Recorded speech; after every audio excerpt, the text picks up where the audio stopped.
भगवान की कथा अनेक है पर रूप एक ही है।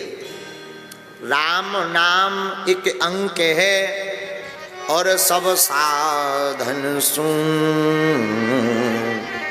अंक गए कुछ हाथ नहीं, अंक रहे 10 गुण।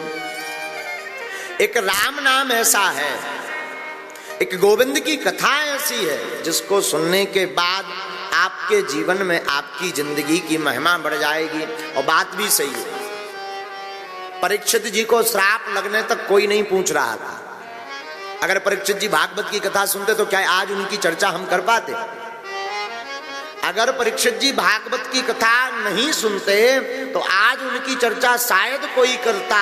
पर भागवत की कथा उन्होंने श्रवण की, उसका मनन किया, उसका मंथन किया, जिसके परिणाम स्वरूप यत्र तत्र जगह जगह उनके नाम की महिमा गाई जा रही है। आहा, तो बड़े प्रसन्न भय परीक्षित जी। सुखदेव जी के वचनों को सुनकर के बड़े प्रसन्न भय। महाराज, भगवान किसको प्राप्त होते हैं? श्रवण का करना चाहिए, श्रवण भगवान की कथा सुननी चाहिए। महाराज, अनुकरण किसका करना चाहिए? गुरु और वेद वाणी पर अनुकरण करना चाहिए। महाराज, भगवान की कथा सुनने के बाद कैसे अनुभव होगा कि कथा फलदायी हो गई? राजन, जब तुम भगवान की कथा सुनोगे तो स्वभाववश तुम्हारा चित्त गोविंद के गुणानुवाद सुनकर के आह्लादित होने लगेगा। प्रेम कब ठाकुर से हुआ इसका अगर पैरामीटर रखना है तो एक उपाय है।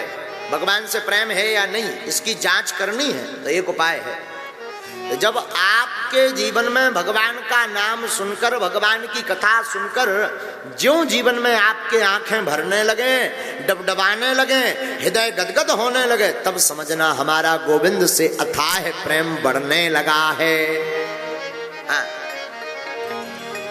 जिससे प्रेम करते हो उसका नाम सुनते ही मन उछलने लगता ना। तो अगर गोविंद से प्रेम होगा तो मन उछलने लगेगा, मन गदगद होने लगेगा। तो राजन, इससे निश्चित हो जाएगा कि आपका जो है मन गोविंद के चरणों में है भी कि नहीं। परीक्षित जी कहते हैं, महाराज अब हमें सृष्टि प्रक्रिया बताओ। ये संसार भगवान ने क्यों रचा? इसके रचने का कारण क्या है? और बनाया तो क्यों बनाया और कितना बनाया? आप विस्तार पूर्वक बताओ। बड़ा सुंदर वर्णन करते हैं सृष्टि प्रक्रिया का। सृष्टि प्रक्रिया वर्णन के पहले श्री सुखदेव जी कहते हैं, राजन इसके लिए आपको विदुर मैत्रेय संवाद सुनना पड़ेगा। महाराज, विदुर जी कौन है? अरे राजन, विदुर जी कोई और नहीं, तुम्हारे ही पूर्वज। यही प्रश्न विदुर जी ने एक बार मैत्रेय से भी किया था। क्या प्रश्न किया था? महाराज हमें भी सृष्टि प्रक्रिया बताओ। भगवान संसार क्यों बनाते हैं? भगवान का संसार बनाने के पीछे कारण क्या है? एक बार विदुर जी यत्र तत्र तीर्थों में भ्रमण करते करते श्रीधाम वृंदावन में ज्ञान गुदड़ी पहुंच गए। ज्ञान गुदड़ी में जब वृंदावन के ज्ञान गुदड़ी में पहुंचे, जहां पर ज्ञान गुदड़ी मोहल्ला है, तो लोग कहते हैं कि वहां विदुर जी की मुलाकात उद्धव जी से हुई, वहां पर मिलन हुआ। ये विदुर जी वही हैं जो कौरव पक्ष में कौरवों का साथ देते थे, लेकिन जब कौरव अधर्म करने लगे तो कौरव का पक्ष छोड़कर के विदुर जी भाग गए थे। रामचरितमानस में विभीषण जी और कौरव पक्ष में विदुर जी दोनों धर्म के रूप हैं। और रामायण में जब विभीषण जी ने रावण का परित्याग कर दिया तो रावण की आयु घट गई। और महाभारत काल में जब विदुर जी ने कौरवों का परित्याग कर दिया तो विदुर जी कौरव पक्ष की आयु घट गई। हाँ, जब विभीषण जी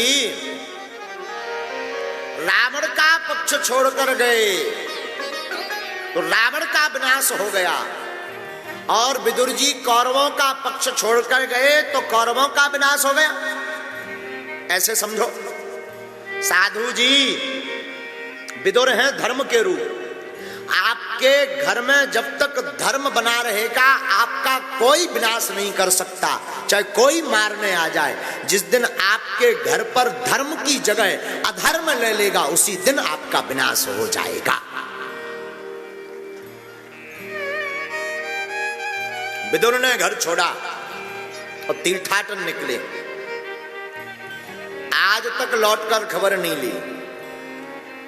वृंदावन में ज्ञान गुदड़ी मोहल्ला में आहा हा हा, जब मुलाकात हुई उद्धव से तो पूछा, अरे उद्धव कैसे हो? हम तो बढ़िया हैं, आप बताओ कैसे हो? महाराज हम तो बढ़िया हैं। विदुर जी कहते उद्धव बताओ कहाँ हैं तुम्हारे वो नंदनंदन, कहाँ हैं वो तुम्हारे द्वारकाधीश, कहाँ हैं वो तुम्हारे कन्हैया, कहाँ है वो तुम्हारे सखा मित्र? हा हा हा हा हा हा। इतना कहा ही कि विदुर की बात सुनकर के उद्धव की आंखें डबडबा गई, आंखें भर गई। लेकिन उद्धव ने विदुर को देखा तो 4 मिले 64 खिले, 20 रहे कर जोर। हरिजन से हरिजन मिले तो पुल के साथ करोड़। 2 आंखें उद्धव की, 4 मिले। 4 कौन? 2 आंखें उद्धव जी की, 2 आंखें विदुर जी की। 4 मिले 64 खिले। ये 64 कौन हंस गया? 64 कोई और नहीं, 32 दांत विदुर जी के, 32 दांत उद्धव जी के।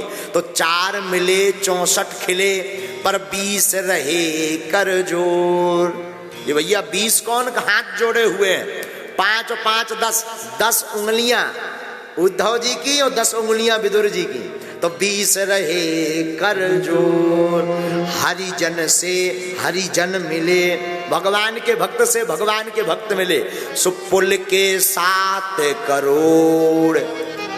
आनंद में 7 करोड़ भर गए। ये 7 करोड़ कौन है भैया? 3.5 करोड़ रोम होते हैं एक शरीर में। तो विदुर जी के और उद्धव जी के दोनों के 7 करोड़ रोम पुलक गए दोनों को देख करके। अब तो आनंद छा गया। बड़े भाव से विदुर जी का मिलन हुआ और मिल करके, अच्छा किसी को अगर डाउट हो तो अपने रोम गिन भी सकते हो। हाँ कोई दिक्कत नहीं, अगर किसी को डाउट हो तो गिनती कर सकते हो। 3.5 करोड़ होते भी कि नहीं, हमें कोई दिक्कत नहीं है। बोलो सीताराम।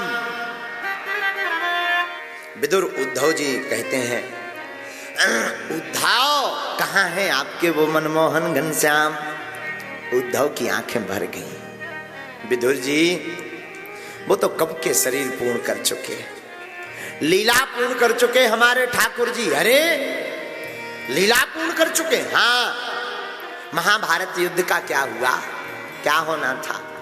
विदुर जी महाभारत का युद्ध कब का हो गया और महाभारत के युद्ध में पांडव विजयश्री को प्राप्त हुए, कौरव मारे गए। विदुर जी कहते वो तो मरने ही थे कौरवों को। भगवान सत्य है और सत्य के विरोध में जो खड़ा होता है उसका विनाश होता ही है।